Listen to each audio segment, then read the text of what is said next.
I recently had the pleasure of visiting a friend of mine's train layout, and the exciting thing about this is, well, a number of things, but so he's modeling the Canadian National Railway Owen Sound and Wiarton Subdivisions. Now that sounds kind of neat, but to top it all off, he's doing it in S scale, and it's in the late 50s, so steam diesel transition era.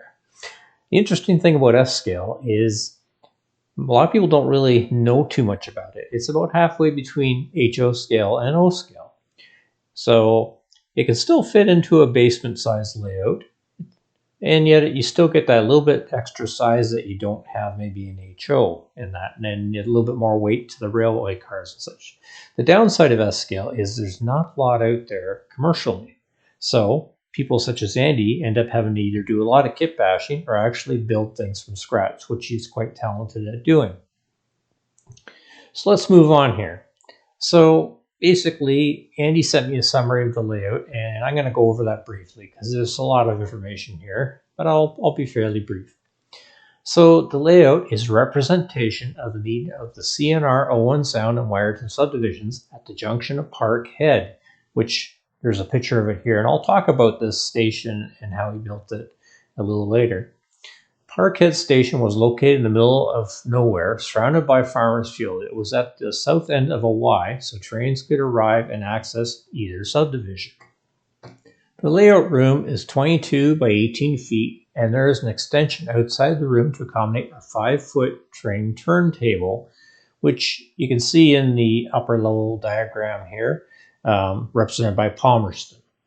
It is a 2-level layout with a 38-inch radius helix, which you can see in the bottom right-hand corner of the upper level schematic here, to join the 2 levels together. There were 8 scheduled trains daily, 2 northbound passenger trains, 173, 175, and 2 southbound, 172, 174. There was a Wiarton mixed train that originated out of Owen Sound, that was M340, and would go to Wiarton, stopping at Parkhead, back to Parkhead to meet 173, 174, and then back to Wiarton, and then finally back to Owen Sound through Parkhead again. This was because of the mail and any less than carload traffic. There were also southbound and northbound way freights that would originate in Owen Sound and Palmerston. Parkhead, its Y, and Wiarton are on the upper level of the layout. Owen Sound is under Wiarton and Parkhead on the lower level of the layout. The train turntable at the south end of the Y is also the visible staging yard.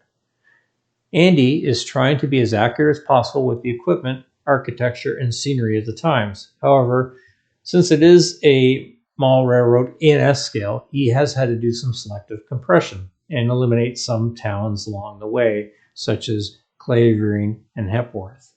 He is going to be adding a couple stations as he keeps modeling at Shadow Lake and at Ben Allen. Now I am going to get to a little bit of video that I shot in a minute with one of the trains that Andy let me run on his layout. However, I do want to go into a little bit more detail about the Parkhead station.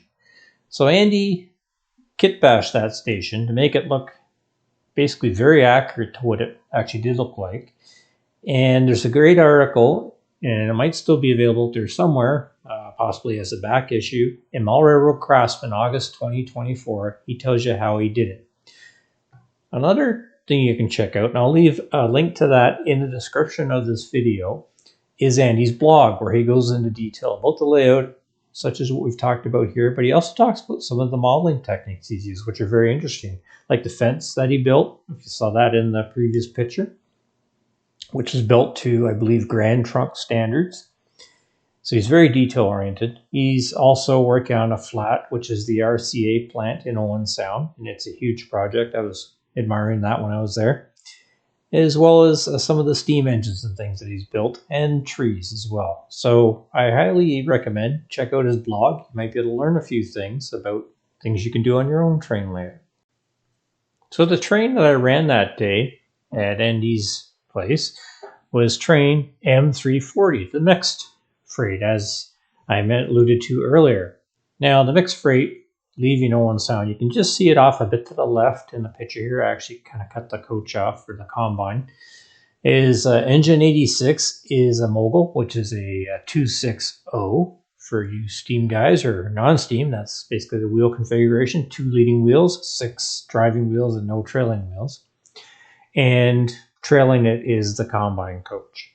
So we're going to leave Owen Sound here and head up. Now, unfortunately, I didn't get a lot of video. I was pretty busy running the engine, learning how to run on Andy's layout. But you will see some shots of it, and the engine also has sound, which is really cool. So here we go.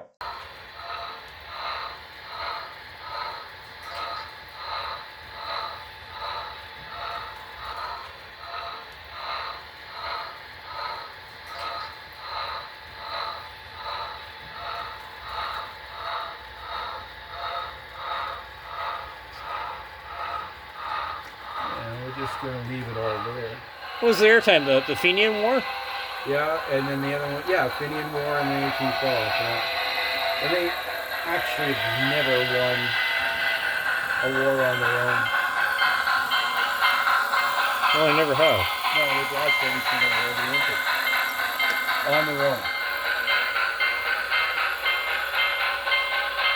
So I'm going to have to pass 2 switches, or am I picking up the boxcar? When you pick up the boxcar, eventually, we're going to go right to the end. Okay. And then back into the station. Got it. And drop the passengers off and pick up. That's right. No, it's on. It just, yeah. My friend Simone just got a whole bunch of 36-inch wheel sets done in China, of course. And they cost me $1.75 an axle. Really? Northwest Shortline ones are like $12. And does that include shipping, or? Oh, no. Wow. Yeah. So I replaced all my 36-inch wheel sets. So that, and they do run better.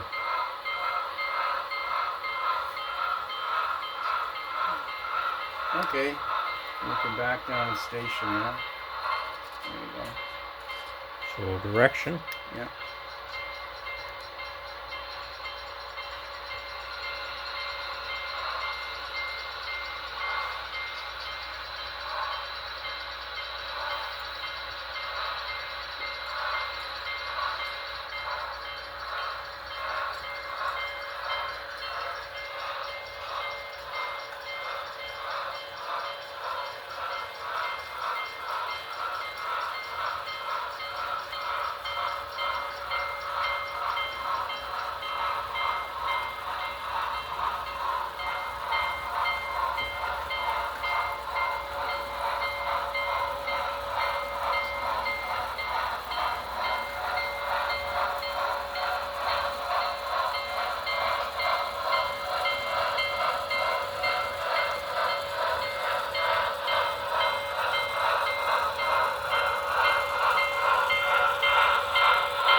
Well, we could just fly the locomotive. But anyway. Probably because they haven't been used for a while.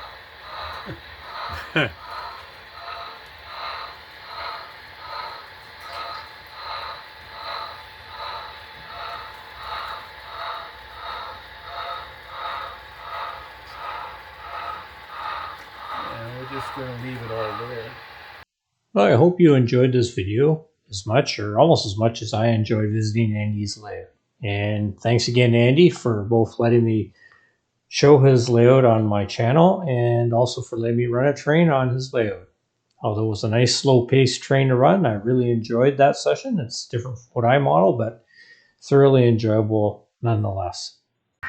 Thank you for watching my channel. If you enjoyed this video, please click the like button. And if you want to see more of my content about model trains and the development of my HO scale Ontario Northland, please subscribe now.